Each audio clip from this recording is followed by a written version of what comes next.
bill, we found that there are many laps where only the women were supposed to preserve the community of Mizo.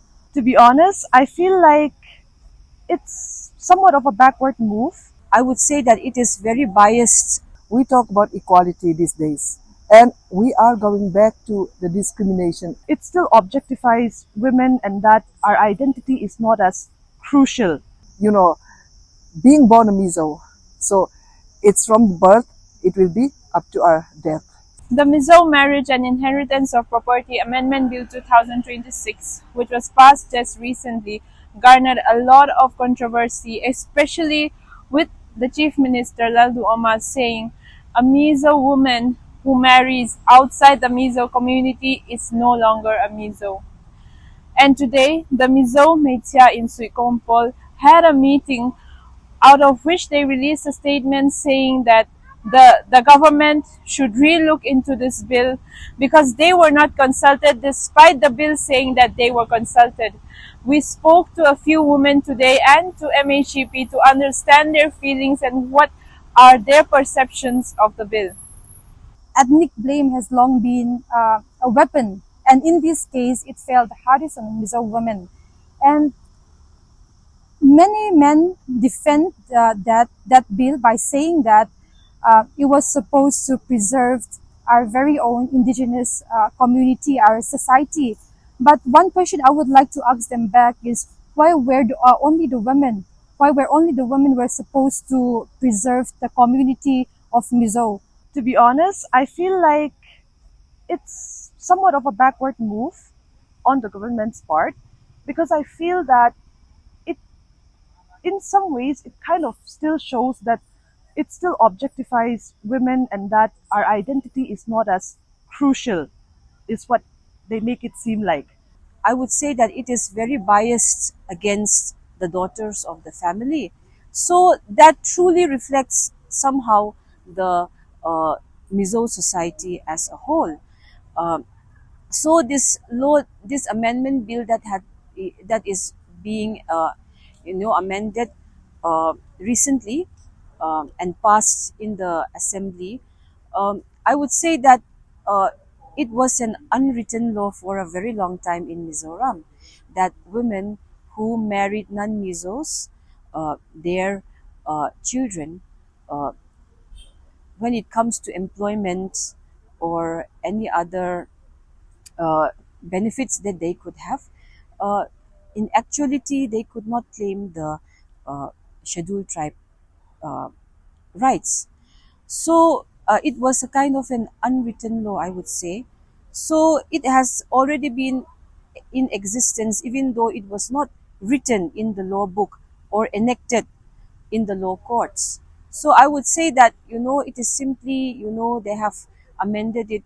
Uh, I would say that uh, somehow it is also right that they have amended the law.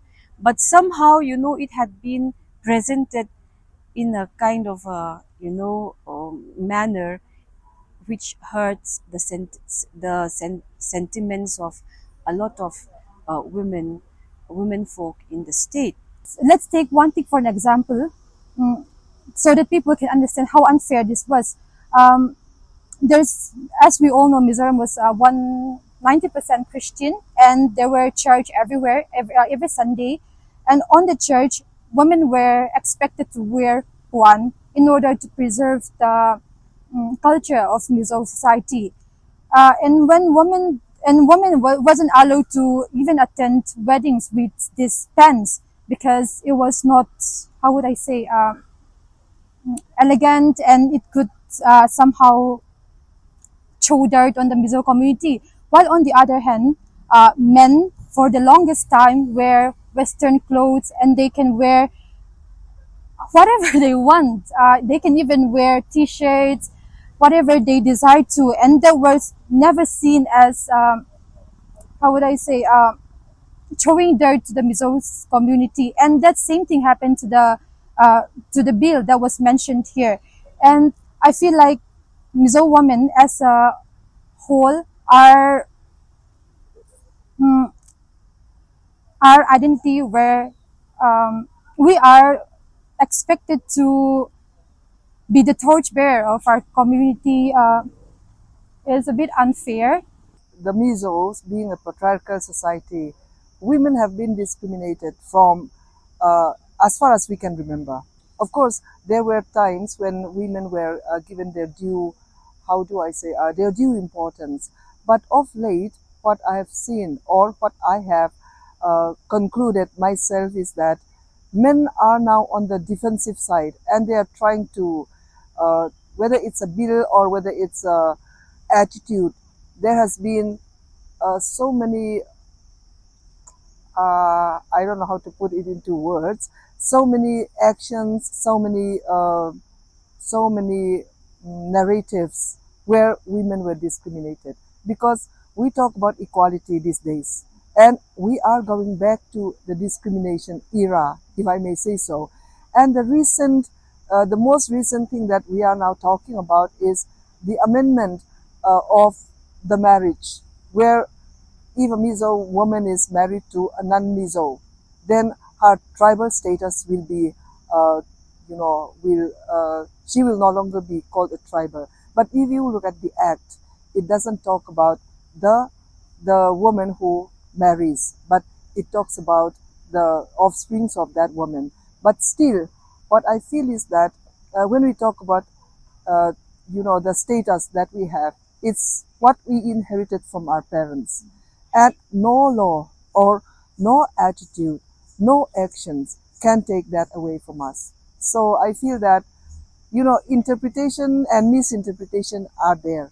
And I call it as a defensive game of our male counterparts. If it really comes from the people that want to preserve the community, I feel like there could have been something fair, so that each and everyone feel like, oh, I have my rights, I have my duties to protect the community. That is what I feel. There should be no controversy which talks about male versus female. Rather, we should always work together. We should always work together for the benefit of our society, and let's work together. That's what I'm always saying. With due respect to our present Chief Minister, Mr. Laldu Oma, uh, uh, their generation of men, let's say maybe our grandfather's generation or our father's generation, uh, they were quite patriarchal and they were brought up that way. And when in Mizoram, when we talk about women's issues or let's say feminism or feminist issues, if I say outright I'm a feminist, I would be taken in a wrong way, especially by the menfolk. It's so I would say that maybe he, maybe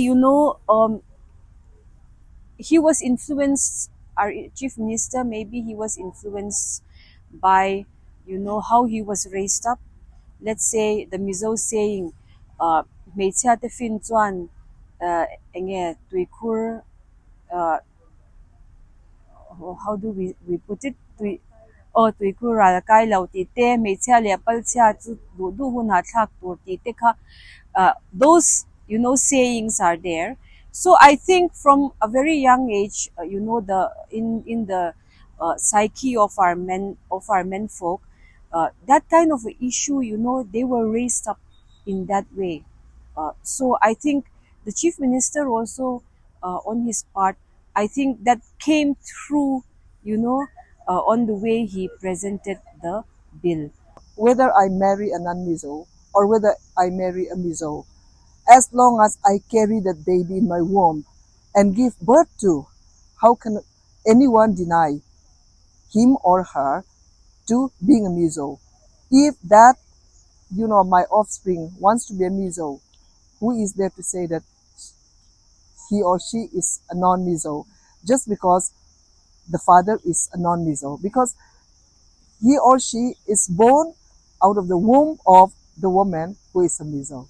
But bill itself, I feel they should really reconsider and maybe come up with a better statement as to why they're doing this, because till now, the only reason they have given is so vague and it's somewhat demeaning to women. So that's how I feel like it is. When we studied the bill, we found that there are many lapses. And then we, as a member of the Mizo customary law, were not asked or to do anything in this bill. We didn't even see the draft of this bill. So today we make a press release requesting the Mizoram 9th Legislative Assembly to look into the matter again. And we have a press release also. And then we met the Assembly Speaker today and we gave him a letter requesting him that the 9th Legislative Assembly should look into the bill again. Don't forget to like, share, and subscribe to East Mojo. For any queries, put them down in the comments section below and press on the bell icon for notifications.